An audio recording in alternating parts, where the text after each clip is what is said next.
Hi, ഞാൻ Fathima Bahana, KMCT college of engineering for വുമൻ്റെ final year biomedical engineering student ആണ്. അപ്പോൾ ഞാൻ അവിടെ എഡ്യൂ ടെക്നീഷ്യയിൽ ഒരു 2 weeks robotics and data science based ആയിട്ടുള്ള ഇൻറ്റേൺഷിപ്പിനായിട്ട് വന്നതാണ്. അപ്പോൾ ഞാനിവിടെ ഡാറ്റാസിറ്റ്സ് അനാലിസിസും അതുപോലെ തന്നെ ഞാൻ ഇവിടെ ചെയ്ത പ്രൊജക്റ്റ് ഒരു machine learning based ECG analysis വിത്ത് വേഗ V3 വേഗ അരീസ് V3 എന്ന ഒരു മൈക്രോ പ്രോസസ്സർ വെച്ചിട്ടാണ് ചെയ്തത്. അപ്പോൾ ഇതിൽ നമ്മളൊരു തിയറി ബേസ്ഡ് ആയിട്ടുള്ള ECG മോണിറ്ററിംഗ് പ്രാക്ടിക്കൽ ആപ്ലിക്കേഷൻ എങ്ങനെയെന്ന് എനിക്ക് ഈ പ്രൊജക്റ്റിലൂടെ അറിയാൻ സാധിച്ചു.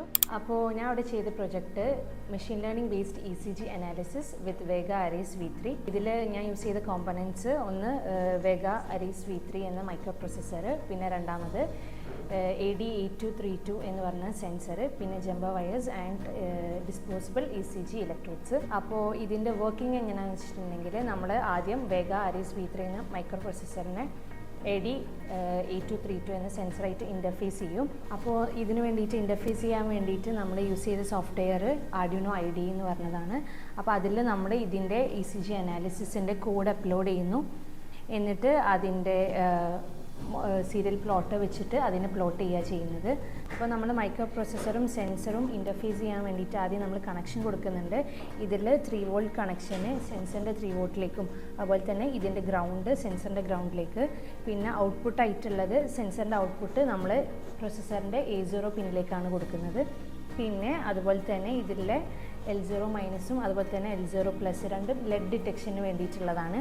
അത് രണ്ടും നമ്മൾ പ്രോസസ്സറിൻ്റെ 8 and 9 പിൻസിലേക്കാണ് കൊടുക്കുന്നത്. പിന്നെ അതുപോലെ തന്നെ ഷട്ട് ഡൗൺ നമ്മൾ കൊടുക്കുന്നത് പ്രോസസ്സറിൻ്റെ 10th പിന്നിലേക്കാണ്. അപ്പോൾ ഇത് കണക്ഷൻ കഴിഞ്ഞതിന് ശേഷമാണ് പിന്നെ നമ്മൾ കോഡ് ഇതിലേക്ക് അപ്ലോഡ് ചെയ്യുന്നത്. ഇനി ഇതിൻ്റെ റിയൽ ടൈം പ്ലോട്ടിംഗ് ആണ് നമ്മൾ ചെയ്യാൻ പോകുന്നത്. സോ അത് ഞാൻ നിങ്ങൾക്ക് കാണിച്ചു തരാം. ആദ്യം നമ്മൾ ഇത് ഇൻ്റർഫേസ് ചെയ്തതിന് ശേഷം ഇലക്ട്രോഡ്സ് പേഷ്യൻ്റായിട്ട് അറ്റാച്ച് ചെയ്യുന്നു. ECG അനാലിസിസിൻ്റെ കോഡ് നമ്മളെ മൈക്രോ പ്രോസസ്സറിലേക്ക് ആഡ് ചെയ്യുന്നു. ഇതിലൂടെ നമുക്ക് റിയൽ ടൈം ECG അനാലിസിസ് ആണ് നമുക്ക് കിട്ടുന്നത്. അപ്പോൾ നമുക്കത് ചെക്ക് ചെയ്യാവുന്ന ഇതിൽ നമുക്ക് കാണാം PQRS പ്ലോട്ട് പ്രോപ്പറായിട്ട് നമുക്ക് കാണാൻ പറ്റുന്നുണ്ട്. നമുക്ക് ഇതിലൂടെ എന്തെങ്കിലും ഹാർട്ട് റേറ്റിൽ എന്തെങ്കിലും പ്രോബ്ലംസ് ഉണ്ടെങ്കിൽ അല്ലെങ്കിൽ അരിത്മിയാസ് ഉണ്ടെങ്കിലോ ഒക്കെ ഇത് നമ്മൾ പിന്നെ അനലൈസ് ചെയ്തിട്ട് നമുക്ക് റിസൾട്ട് കിട്ടുന്നതാണ്.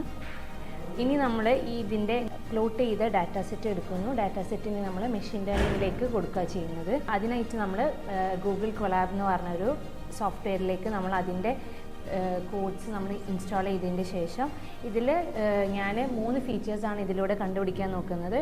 ഒന്ന് ഹാർട്ട് റേറ്റിൻ്റെ സോണ് നമ്മൾ മനസ്സിലാക്കുന്നു. രണ്ടാമത് നമുക്ക് എന്തെങ്കിലും സ്ട്രെസ് ഡിറ്റക്ഷൻ എന്തെങ്കിലും ഉണ്ടെങ്കിൽ അത് ചെക്ക് ചെയ്യുന്നു. പിന്നെ അതുപോലെ തന്നെ എന്തെങ്കിലും അബ്നോർമൽ ഹാർട്ട് റേറ്റ് ഉണ്ടെങ്കിൽ അതും നമ്മൾ ഡിറ്റക്റ്റ് ചെയ്യുന്നു. അപ്പോൾ ഈ 3 കാര്യങ്ങളാണ് ഞാൻ റിയൽ ടൈമിൽ അല്ലെങ്കിൽ നമ്മളെ ഹോസ്പിറ്റൽ മെഡിക്കൽ ആപ്ലിക്കേഷനിൽ ഞാൻ ചെയ്യാൻ ഉദ്ദേശിക്കുന്നത്.